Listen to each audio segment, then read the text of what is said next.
오늘 본문은 사도 바울이 로마 교회에 보내는 편지의 서두입니다. 인사말인 거예요. 보통 편지의 그 서두는 누가 누구에게 안부를 묻는다는 식으로 짧게 끝나지만 바울은 무려 7절에 걸쳐 아주 길고 묵직한 인사를 건넵니다. 왜 그랬을까요? 왜? 한 번도 가보지 못한 로마 교회 성도들에게 자신이 누구이며 자신이 전하는 복음이 무엇인지를 명확히 밝히고 싶었기 때문에 그러한 것입니다. 오늘 많은 현대인은 정체성의 혼란을 겪습니다. 나는 누구인가라는 이 질문에 세상은 명함, 연봉, 사는 아파트 얼마나 넓은가, 평수, 혹은 남들이 어떻게 나를 평가하는가, 그런 것으로 나를 이야기하려고 합니다. 나의 정체성을 찾으려고 하는 것입니다. 근데 우리는 다시 또 이민자의 삶을 이 땅에서 사니까 더 많은 혼란을 경험하게 되기도 하는 거예요. 그런데 크리스찬들은 내가 선 곳이 어디든 내가 어떤 위치에 있든 그런 것으로 나를 평가하지 않고 나의 정체성을 확립하는 것이 아닌 것입니다. 오늘 바울은 복음 안에서 정의된 전혀 다른 기준을 제시합니다. 이 시간 주어진 본문 말씀을 통해서 복음이 우리의 정체성을 어떻게 새롭게 하는지를 살펴보고자 합니다. 첫째로 우리는 예수 그리스도의 종이자 복음을 위해 택함을 받은 자입니다. 바울은 자신을 소개할 때 화려한 이력을 내세우지 않습니다. 그는 당대 최고의 학벌과 로마 시민권을 가진 사람이었지만 1절에서 자신을 가장 먼저 종이라고 정의를 합니다. 여기서 종은 헬라어로 둘로스, 즉 노예를 뜻합니다. 당시 로마 사회에서 노예는 소유권이 주인에게 있고 자신의 의지가 없는 가장 무슨 존재? 비천한 존재인 겁니다. 종이라는 것이. 그런데 바울은 오히려 그걸 자랑스럽게 선언을 합니다. 나는 그리스도의 노예다. 현대인들은 누구에게도 얽매이지 않는 것을 자유라고 생각을 합니다. 그런데 우리 마음 한복판에는, 마음속 한 구석에는 왕좌가 놓여 있습니다. 왕좌. 그리고 이 왕좌는 결코 비어있는 법이 없어요. 그냥 자리가 있는 게 아니라 왕이 앉을 만한 자리가 그냥 있지 않아. 절대로 비어져 있지 않다는 겁니다. 내가 예수님을 그 왕좌에 모시지 않는다면 그 자리는 반드시 다른 무언가가 차지하게 되는 것입니다. 우리 마음속에. 자신을 솔직하게 들여다보면 내 속에 뭐가 있다는 거예요. 내가 숭배하고 섬길 만한 무엇이 있다는 거예요. 그 빈자리가 없다는 거예요. 소설가 데이비드 포스터 월리스는 모든 사람은 무언가를 숭배한다. 무신론은 없다. 그렇게 말을 해요. 근데 이 사람이 말을 했기 때문에 꼭 그런 게 아니라 세상에 많은 사람들이 나는 무신론자입니다. 신이 있긴 뭐가 있어. 그냥 나를 믿지요라고 말하지만 마음 한 구석에는 아까 말한 그 왕좌에는 빈 의자에는 무언가를 얹혀놓고 있다는 거예요. 그걸 숭배하고 있다. 그 말입니다. 자, 그렇다면 오늘날 사람들이 가장 많이 숭배하는 게 뭐겠어요? 당연히 뭡니까? 시작. 돈이야. 당연히 돈은 아니라고 생각하는 손 들어봐. 누구나 다 숭배한다니까 하나님보다 더하면 문제지. 이제 돈 안 좋아하는 사람이 어디 있겠어. 다 돈이면 다 할 수 있는 게 너무 많다고 생각하는 그런 시대를 사니까 당연히 돈이 첫째일 것입니다. 그 다음 여러 가지가 있겠지만 애모에 대한 관심도 대단합니다. 외모. 그런데 돈을 숭배하면 돈의 노예가 되어서 늘 부족함에 허덕이고, 애모를 숭배하면 늙어가는 것에 절망하게 되는 것입니다. 여러분, 너무 애모 가꾸기에 바쁘고 자신의 애모, 그것이 내 인생에서 가장 내 이 왕좌의 자리에 앉아있는 그 애모, 그래서 그게 끌려다니면 매번 수술하다가 얼굴도 망치는 경우 있잖아. 그게 왜 그런 거야? 더 이뻐 보고 싶어서 했는데 뭔가 부작용이 생기고 또 1년 지나면 또 늘어지니까 다시 뭐 하다가 엉망돼가지고 결국 어떻게 돼요? 세상에 주인들은 그게 뭐든 세상적인 것, 그게 무엇이든 간에 이 왕자에 그걸 앉혀놓고 그걸 숭배한다면, 그게 내 인생의 주인이된다면 우리를 착취하고 결국 파멸로 이끌고 말게 되는 것입니다. 여러분, 진정한 자유가 무엇인지 한번 생각해 보세요. 우리 교회당 옆에는 기차가 다닙니다. 바로 기차가 다니잖아. 달리는 기차가 여지껏 잘 달리다가 나는 이제 좀 자유롭고 싶어. 왜 내가 맨날 똑같은 이 레일 위에만, 그것도 한 길로만 계속 이렇게 왔다 갔다 해. 도대체 내 자유는 어디 있는 거야? 그렇게 생각하면서 기차가 이 선로를 벗어나게 되면 그러면 어떻게 되겠어요? 그걸 뭐라 그래? 선로를 벗어나는 걸 뭐라 그래? 탈선하는 거예요. 그러니까 탈선하면 예측할 수 있는 게 뭐야?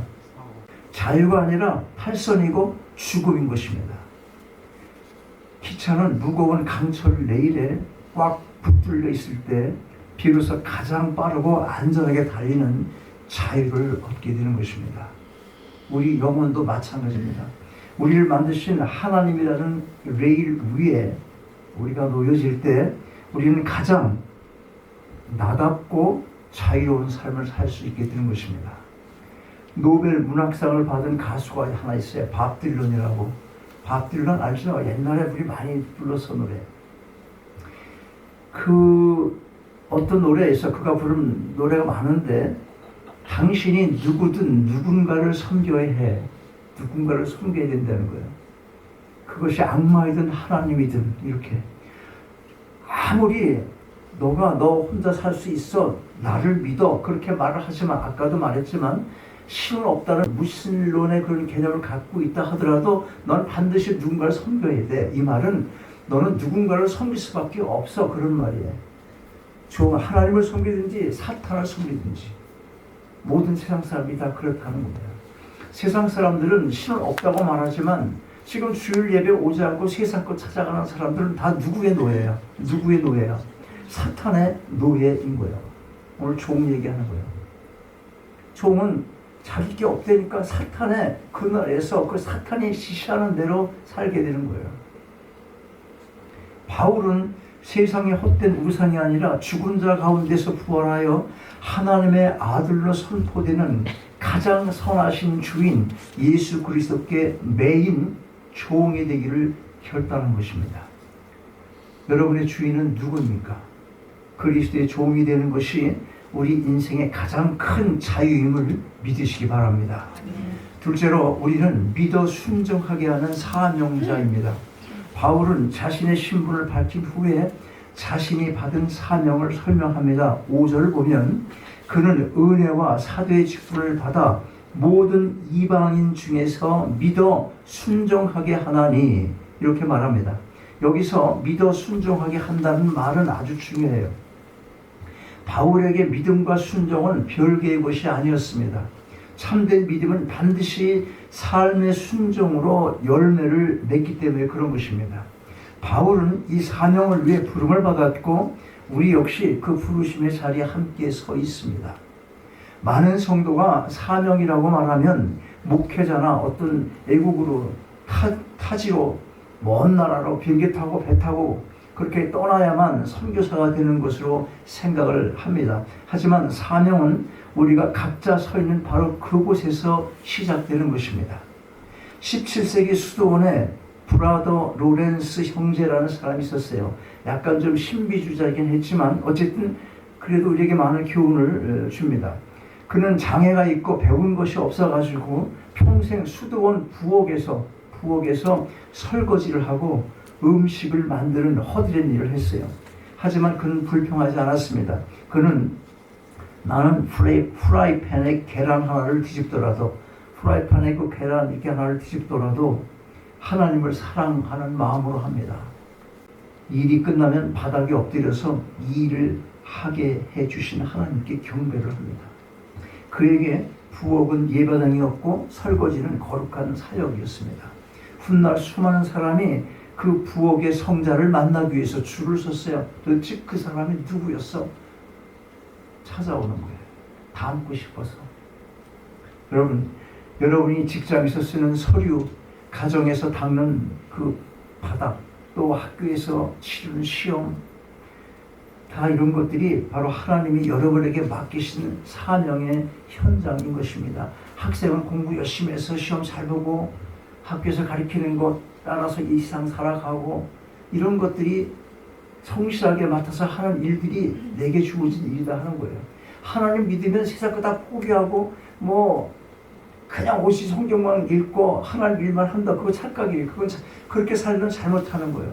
마치 당신은 하나님 일을 하기로 하나님 불렀어 그러면 꼭 목사나 다른 걸로만 부르는 줄 알고 그렇게 생각하면 많이 하는데 내가 선 여러분의 자리가 다 사역제. 그게 부름을 받은 겁니다. 그렇게. 그곳에서 예수님의 마음으로 작은 일 하나에 순종할 때 우리는 보냄받은 사명자로서의 삶을 살게 되는 것입니다. 실제로 우리는 하나님의 사랑을 입은 성도입니다. 마지막으로 바울은 이 편지를 받는 성도들의 정체성을 아주 아름다운 언어로 확정을 합니다. 6절과 7절을 보면 너희도 그들 중에서 예수 그리스도의 것으로 부르심을 받은 자니라 하나님의 사랑하심을 받고 성도로 부르심을 받은 모든 자에게 이렇게 축복을 합니다. 세상은 우리가 무엇을 가졌나로 우리를 평가하지만 복음은 우리가 누구의 소유인가로 평가가 되는 것입니다. 내가 내 몸이라 해서 만다를 할 수 없는 건 왜 그런 거예요? 주님의 소유가 되었기 때문에 주님께서 나를 관장하시고 나를 쓰시기 때문에 내가 내 마음대로 할 수 있는 게 없다 하는 것입니다. 우리는 예수 그리스도의 피로 값을 치르고 사신받은 주님의 소유입니다. 또한 우리를 성도라고 부릅니다. 성도는 뭐예요? 성도. 거룩할 성자, 성도. 이것은 세상 사람과 다르다 구별된 자를 성도라고 부르는 거예요. 우리가 윤리적으로 잘 살고 거룩하게 살아서 그래서 거룩한 자 성도 그게 아니고 하나님께로 부름받아서 세상 사람들과는 구별됐다. 그래서 성도인 거예요. 성도. 여러분들은 성도인 것입니다. 거룩한 자로 부름을 받은 거예요. 하나님이 당신의 사랑으로 구별하여 불러내신 자, 이게 바로 성도인 것입니다. 완벽한 사람이 아니에요. 윤리적으로, 도덕적으로 완벽해서가 아니에요. 하나님께서 불렀기 때문에, 사명자로 불렀기 때문에, 자녀로 불렀기 때문에, 그래서 성도인 것입니다. 로마라는 거대하고 세속적인 도시 한복판에서 성도로 산다는 것은 결코 쉽지 않았을 것입니다. 지금 이 로마서가 누구에게 쓰는 거예요? 로마에 있는 교회가 쓴 거기 때문에 얘기하는 거예요. 그러나 바울은 그들에게 분명히 말합니다. 너희는 하나님의 사랑을 입은 자들이다. 똑같아요. 우리가 똑같아요. 로마의 성도라고 해서 하나님의 사랑을 입었고 지금 미국에 사서 여기 플러싱에 있는 조그만 교회라고 해서 하나님의 사랑을 입은 성도가 아닙니까? 같은 거예요. 같은 편지를 우리가 받고 있는 것입니다. 안데르센의 동화 미운 오리 새끼라는 동화가 있잖아요. 그 오리 무리 속에서 구별받던 백조가 오리하고 같이 살아. 그러니까 오리를 보니까 오리 잘생겼어? 오리 참 못생겼잖아. 내가 백조인데 자꾸 오리 보니까 나도 이렇게 생겼단 말이지. 정말 비참해. 나 되게 못생겼네. 자신이 그러고 살았어. 백조가 오리 이 무리 속에서. 자기가 못생긴 오리인 줄 알고 계속 괴로워하는 거예요. 하지만 어느 날 물에 비친 자신의 진짜 모습을 본 거예요. 호수에 비친 자기의 모습을 보니까 이게 오리가 아니야. 내가 얘들하고 틀려 생긴 게 아름다웠어요. 그는 자신이 하늘을 날 수 있는 아름다운 백조인 것을 깨달았습니다. 많은 그리스도인이 세상의 평가를 하는 거울을 보며 나는 실패자야, 나는 부족해 이렇게 낙심하며 살아요. 낙심하며. 그렇지만 복음의 거울 앞에 여러분 서보세요. 복음 앞에 내가 서보라는 거예요. 그 거울은 여러분에게 너는 하나님의 사랑을 입은 자다. 너는 거룩한 성도다. 그렇게 말해주는 것입니다. 이 정체성을 깨달았을 때 비로소 우리는 세상의 시선에 갇히지 않고 믿음의 날개를 펴고 날아오를 수 있게 되는 것입니다. 자, 말씀을 정리합니다. 오늘 바울은 우리에게 세 가지 영적 명함을 건네줬습니다.